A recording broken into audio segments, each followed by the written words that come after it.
morning. This is the continuation of the lesson, The Great Scientist. Bavarian glass was manufactured by a secret, complicated process, and Davy knew that with the equipment available in the lab, Faraday would never be able to accomplish the task. Accomplish means to finish successfully. This piece of glass became a significant thing in his life. So Davy kept Faraday busy with that Bavarian glass, and Davy very well knew that with the equipment available in the lab, Faraday would never be able to accomplish what target is given to him. Faraday had never give up attitude, and he respected Davy, so he accepted the assignment despite knowing that it would be very difficult. He toiled for 4 years with no help from Davy. Toil means worked very hard and as expected failed. Faraday never learned the secret, and this remained his first failure as a scientist. To remind himself of these difficult times, so always to remember of this difficult time, that is his failure, he kept a single glass brick on his shelf. Why? As a souvenir. Means an item of sentimental value. This would inspire him during difficult times. So, to remind himself of this difficult time, he purposely kept that in a single glass brick on his shelf. In 1829, Davy died, and Faraday succeeded him as a head of the laboratory. He was free to pursue whatever he liked. Pursue means to engage in an activity over a long period of time. Now he was free to do anything, and he made another revolutionary discovery. He noticed that if he moved a magnet, it would produce electrical current. Thus he could now convert the motion into electricity. Now he has tried to identify that he could now convert the motion into electricity. This is how the electrical generator was born, something still used today to generate all kinds of power like dynamos and other devices. So this is how the electrical generator was born, which is used still today. Faraday was now a legend. Legend means a person who is very famous and admired. In 1840, he developed a memory loss, which continued for the rest of his life. But the disease did not stop him. He persevered, means to remain constant to a purpose, starting a complicated experiment to prove that light was closely related to electricity and magnetism. A novel thought in those times. So now his next target, that is related to electricity, and the light was closely related to electricity and magnetism. Remember that piece of Bavarian glass Faraday had kept on his shelf. Why? To remember about his failure. He was determined to convert the reminder of his first major failure to an instrument of great success. So that failure he wanted to always remember so that it can be an instrument of great success. He used the same glass now to show that in the presence of magnet, light could be isolated to a single wave rather than spreading out randomly in all directions, a concept called polarization. So with the help of the failure, which is that Bavarian glass, he is trying to come up with a new concept called polarization. So polarization of light refers to the direction of electric field oscillation of a laser beam. He then took the age-old experiment of sprinkling iron fillings on the sheet of paper near a magnet, making circular patterns. So he had sprinkled the iron fillings on the sheet of paper and started making a circular pattern.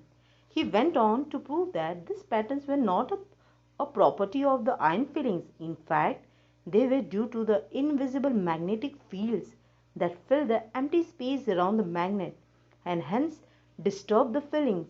So he was trying to prove that this is not happening. He wanted to prove that this was not because of the property of the iron filling, but because of the invisible magnetic field. This is where his lack of formal education went against him. Faraday did not know much about advanced mathematics. So he was not knowing much about the advanced mathematics. So he just copied the iron fillings pattern with his hand. He was unable to explain them in the form of mathematical equation. He made hundreds of such drawings, but without equations. They were not accepted. So this because there was no equation, so it was not accepted. Mathematical equation was not there, so it was not accepted. Fortune favored the brave Faraday once again. Let's see. When he met James Maxwell, a wealthy, educated physicist, well versed in mathematics. So Maxwell was a very rich person and educated physicist. So he was willing to work with Faraday. He was very much wanted to work with Faraday. It was Maxwell who translated Faraday's idea into a set of equations. So Faraday was having an idea. So Maxwell has helped that to set of equations that are now called as Maxwell's equations. Their combined work has helped in many ways. So electronics and communication system today, today's electronics and communication system are designed around their discoveries. So this is their discoveries. Someday we might even be able to communicate with aliens across different galaxies using the products of this discovery. So this discovery is there's a possibility that we can communicate with the aliens across different galaxies. Faraday's life started with difficulties. So you have seen from starting, it was not so easy at all. But as a great scientist, he met each difficulty with perseverance. Meaning of perseverance, hard work, and conviction means a firmly held belief. He was given impossible tasks which he undertook as challenge. He never gave up. Whatever difficult task was given, he accepted it as challenges and opportunities. He epitomized what the Walt Disney character Pinocchio said. So let's see, what is it? When you wish upon a star. So when you are wishing upon a star, so it doesn't matter who you are. So we have seen Faraday's life started with difficulties. From childhood, he has faced many problems and he was given the impossible task by Davy, but still he had not given up. The tense from a song in the Disney film Pinocchio. When you wish upon a star, your dreams come true. So yes, it means that the star can answer your wishes, not that you worship the star. Some believe that if you wish upon a star, your wishes are fulfilled. But it doesn't matter that whoever you are. Okay, I hope you have understood this lesson. Today we will learn about subject and predicate. Subject and predicate are two important parts of a complete sentence. Subject is the naming part, whereas predicate is the telling part. Subject means who or what the sentence is about. Predicate tells us what the subject is or does. Subject has a noun or a pronoun, whereas predicate always has a verb.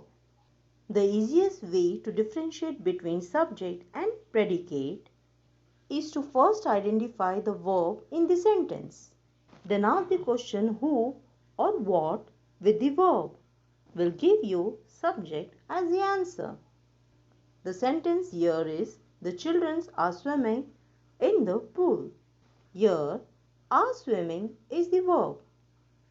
Who are swimming in the pool? The children. So, the children is the subject. Are swimming in the pool is the predicate. The elephant lives in the forest. Here the verb is lives. Ask the question, who lives in the forest? Answer is the elephant. So, the elephant is the subject, lives in the forest is the predicate. I saw a ball on the beach. The verb here is saw. Who saw the ball? So, who saw a ball on the beach? I. So, I is the subject and saw a ball on the beach is a predicate. The ship is sailing in the sea. The verb here is sailing. What is sailing in the sea? The ship. So, the ship is a subject, is sailing in the sea is predicate. The flowers are blooming in the garden. Are blooming is the verb. What are blooming in the garden? The flowers. So the flowers are subject, are blooming in the garden is the predicate. I hope the concept of subject and predicate is clear.